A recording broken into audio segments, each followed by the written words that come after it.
செல்ல குழந்தையே, இன்று உன் வராகி அம்மா இடத்தில் சொல்ல வந்திருக்கின்ற இந்த வார்த்தைகளை ஒன்றையும் நீ செவி கொடுத்து கவனமாக கேட்க வேண்டும். கஷ்டப்பட்டு உயிரிழந்த ஒருவரின் ஆத்மா உன் வீட்டிற்குள் நுழைந்து விட்டது. அது என்ன கஷ்டப்பட்டு உயிரிழந்தது? எல்லோருக்கும் விருப்பப்பட்டு இந்த உலகத்தை விட்டு செல்வதில்லை. அதிலும் சிலருக்கு இங்கு கடமைகள் நிறைய இருக்கும். ஆனால் இந்த உலகத்தை அவர்களுக்கு இந்த வாழ்க்கையில் செய்ய வேண்டிய விஷயங்கள் நிறைய இருக்கும். இவர்களை நம்பி இவர்கள் நிறைய பேர் இருப்பார்கள். ஆனால் அப்போது ஒரு இழப்பு, அந்த இறப்பு அவர்களுக்கு வரும்போது அவர்களால் அதை ஏற்றுக்கொள்ளவே முடியாது. மிகவும் கஷ்டப்பட்டு வேதனைப்பட்டு தான் அவர்களின் ஆத்மா நிச்சயமாக இங்கிருந்து செல்ல வேண்டிய நிலை வந்திருக்கும். அப்பேற்பட்ட ஒரு ஆத்மா இப்போது உன் இல்லத்திற்குள் நுழைந்திருக்கின்றது. அந்த இறப்பு சாதாரணமாக இயற்கையானது கூட இருக்கலாம். ஆனால் அவர்கள் இந்த உலகத்தில் வாழ வேண்டும் என்று ஆசைப்பட்டவர்கள். என் பிள்ளையே, காலத்தின் கட்டாயம், வாழ்க்கையின் யதார்த்தம் என்ன செய்ய முடியும்? சூழ்நிலைகள் அவர்களை அங்கிருந்து கொண்டு சென்று விட்டது. ஆனால் இப்பேற்பட்ட ஒரு கஷ்டத்தோடு சென்ற ஒரு ஆத்மா மீண்டும் உன் இல்லத்தை தேடி வராமல் இருந்து விடுமா? நிச்சயமாக எப்போது வாய்ப்பு கிடைக்கும் நாம் மீண்டும் அந்த இடத்திற்கு செல்ல முடியும் என்றுதானே அது எதிர்பார்த்து நின்று கொண்டிருக்கும். அப்படி கிடைத்த ஒரு வாய்ப்பினை பயன்படுத்தி கொண்டு இந்த ஆத்மாவானது இப்போது உன் இல்லத்திற்குள் வர ஆரம்பித்து விட்டது. கஷ்டப்பட்டு இறந்த ஒரு ஆத்மா என்பதனால் நிச்சயமாக சர்வ சாதாரணமாக வந்துவிட்டு செல்ல போவது கிடையாது. ஏதோ ஒரு விஷயத்தை நிச்சயமாக உன் இல்லத்தில் செய்யத்தான் இந்த ஆத்மா நிச்சயமாக நுழைந்திருக்கின்றது. இந்த நேரம் இதை எண்ணி என்னவென்று நிச்சயமாக தெரிந்து கொள்ள வேண்டும். இந்த சூழ்நிலை, இந்த அம்மா எதற்காக இன்று உன் கண்ணிலை இன்று உன்னிடம் எடுத்து சொல்ல வந்திருக்கிறேன் என்பதையும் நீ தெரிந்து கொள்ள வேண்டும். காரணம் இல்லாமல் எதையும் நான் உன்னிடத்தில் கொண்டு வந்து சேர்ப்பதில்லை. காரணமே இருந்தாலும் சில நேரங்களில் நீ சில விஷயங்களை உன்னிடத்தில் சொல்வதற்கு நான் அதிகமாக யோசிப்பேன். அப்படி என்றால் ஒரு இழப்பு என்பது யாராலும் ஈடுகட்ட முடியாது. யாராலும் அவர்களுக்கு அவ்வளவு எளிதில் ஆறுதல் சொல்லவும் முடியாது. ஏனென்றால் இழந்தவர்களுக்கு தான் அந்த வலியும் வேதனையும் தெரியும். அதை வேடிக்கை பார்ப்பவர்களுக்கும் ஒன்று புரிவதில்லை அல்லவா?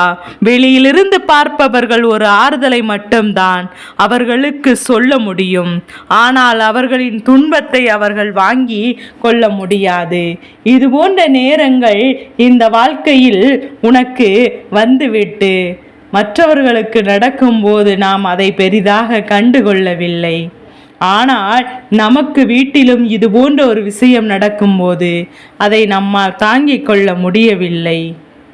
அந்த அளவிற்கு மன கஷ்டமும் வேதனையும் நம்மை தொடர்ந்து வந்து கொண்டே இருக்கின்றது.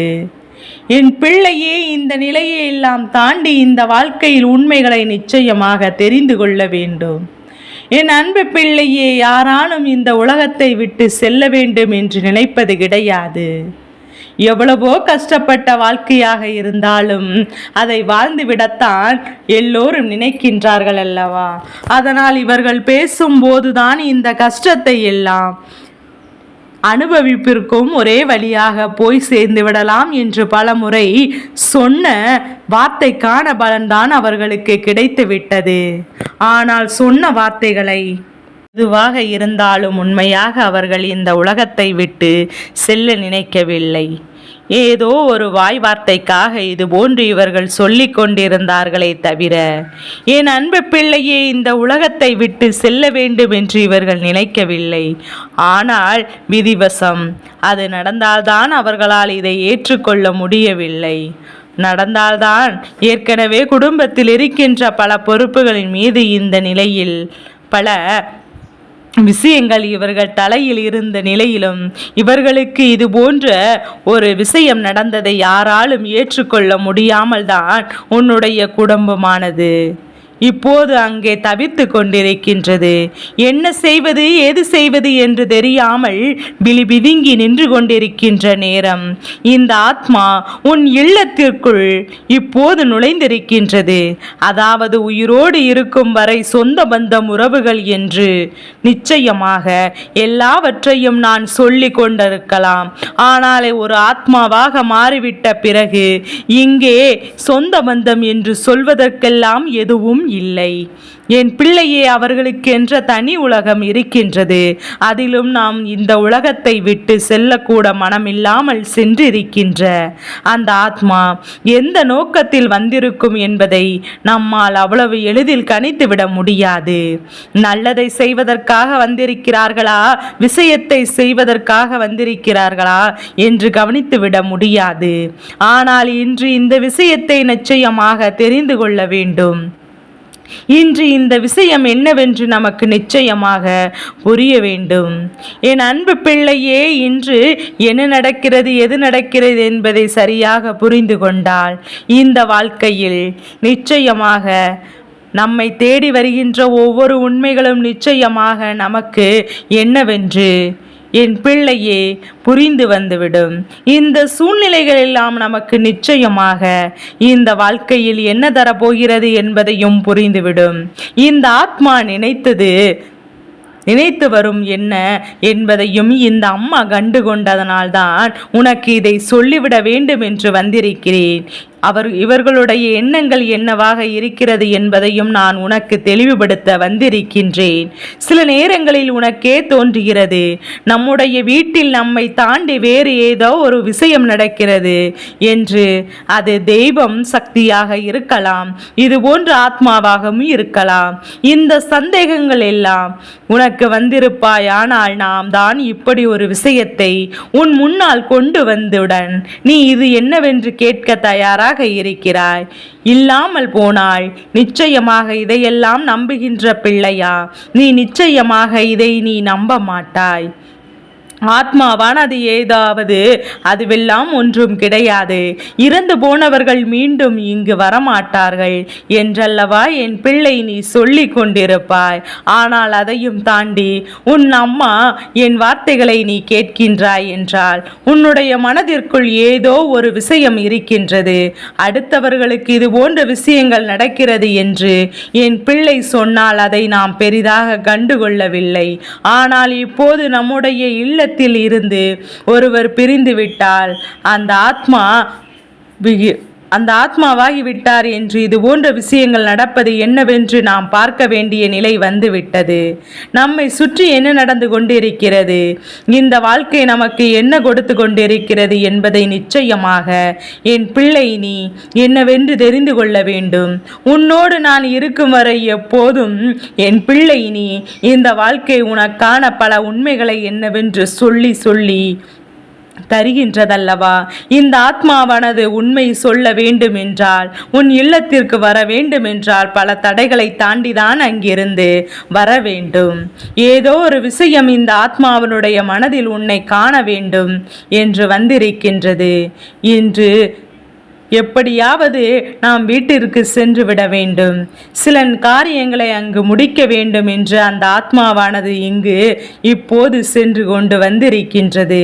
இந்த ஆத்மா திடீரென்று இவர்கள் இந்த உலகத்தை விட்டு இப்போது சென்றதனால்தான் அவர்களுக்கு செய்து கொடுக்க வேண்டிய விஷயம் நிறைய இருக்கிறது என்பதையும், உன்னுடைய குடும்பத்தில் சில உண்மைகளை என்னவென்று எடுத்து சொல்ல வேண்டும். சில விஷயங்களை நான் குடும்பத்தில் இருப்பவர்களுக்கு புரிய வைக்க வேண்டும். என் அன்பு பிள்ளையே என்றுதான் இவர்கள் நினைத்து விட்டார்கள்.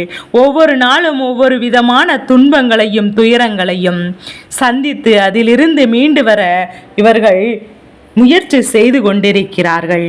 அத்தனையும் வேதனையும் நாம் இருந்தால் இந்த வாழ்க்கையில் பிரச்சனைகள் அந்த அளவிற்கு இந்த அளவிற்கு சென்றிருக்காதே.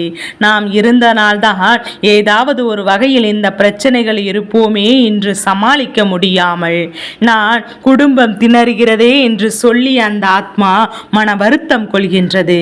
இவர்களுடைய இந்த மனம் வேதனையானது இந்த வாழ்க்கையில் உனக்கு நிச்சயமாக மிகுதியான கஷ்டத்தையும் மிகுதியான வேதனையும் கொடுத்து கொண்டிருக்கின்றதல்லவா.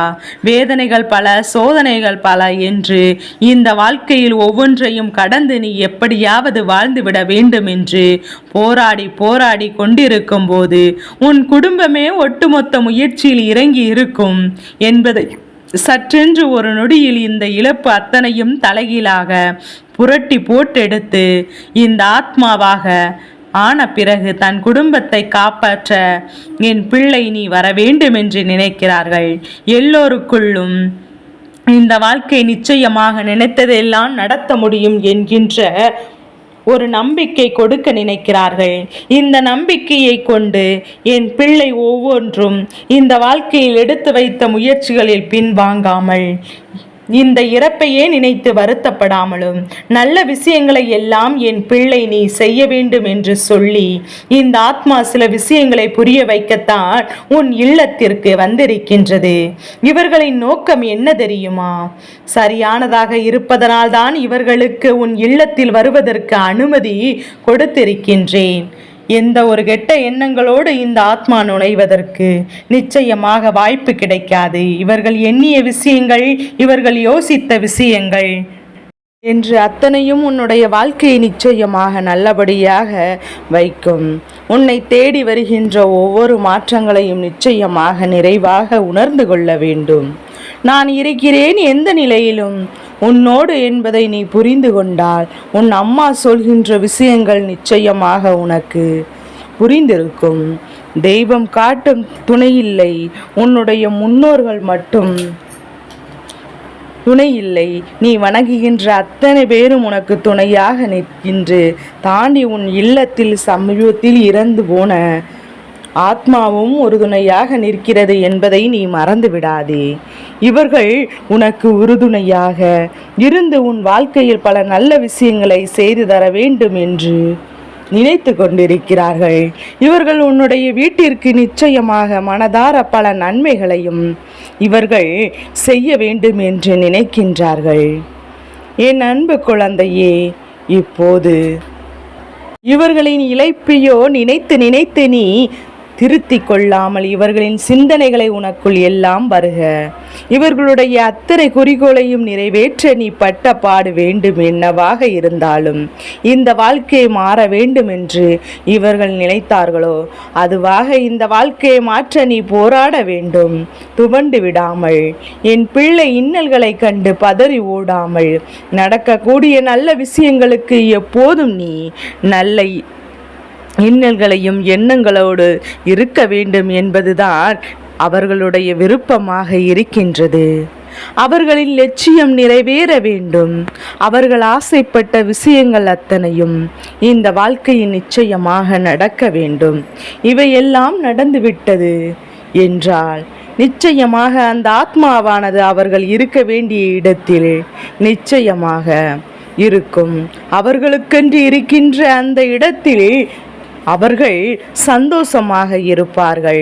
அதனால் அவர்களுக்கு தங்க வேண்டிய இடத்தில் வாழ்க்கையை நாம் கொடுக்க வேண்டும். தேவையில்லாதது அவர்களை பற்றி யோசிப்பதோ அல்லது அவர்களை விட்டு சென்ற காரியங்களை கிடைப்பாட்டில் போடுவதும் நிச்சயமாக அவர்களுக்கு மிகுந்த மனவேதனையை கொடுக்கும். என்ன வேண்டும் என்று சொன்னார்களோ அது என் குழந்தை நீ சரியாக எடுத்து சென்று இந்த வாழ்க்கையின் வெற்றியை நீ உறுதி செய்துவிடு. நிச்சயமாக இந்த அம்மாவின் துணை உனக்கு என்றும் என்றென்றும் இருக்கும். இனி உன் வாழ்க்கையில் நீங்கி வெளிச்சம் உண்டாகும், இருள் நீங்கி வெளிச்சம் உண்டாகும். என் செல்ல குழந்தைக்கு இந்த வராகி அம்மாவினுடைய ஆசீர்வாதங்கள் எப்போதும் என் குழந்தைக்கு முழு மனதோடு கிடைத்து கொண்டே இருக்கும்.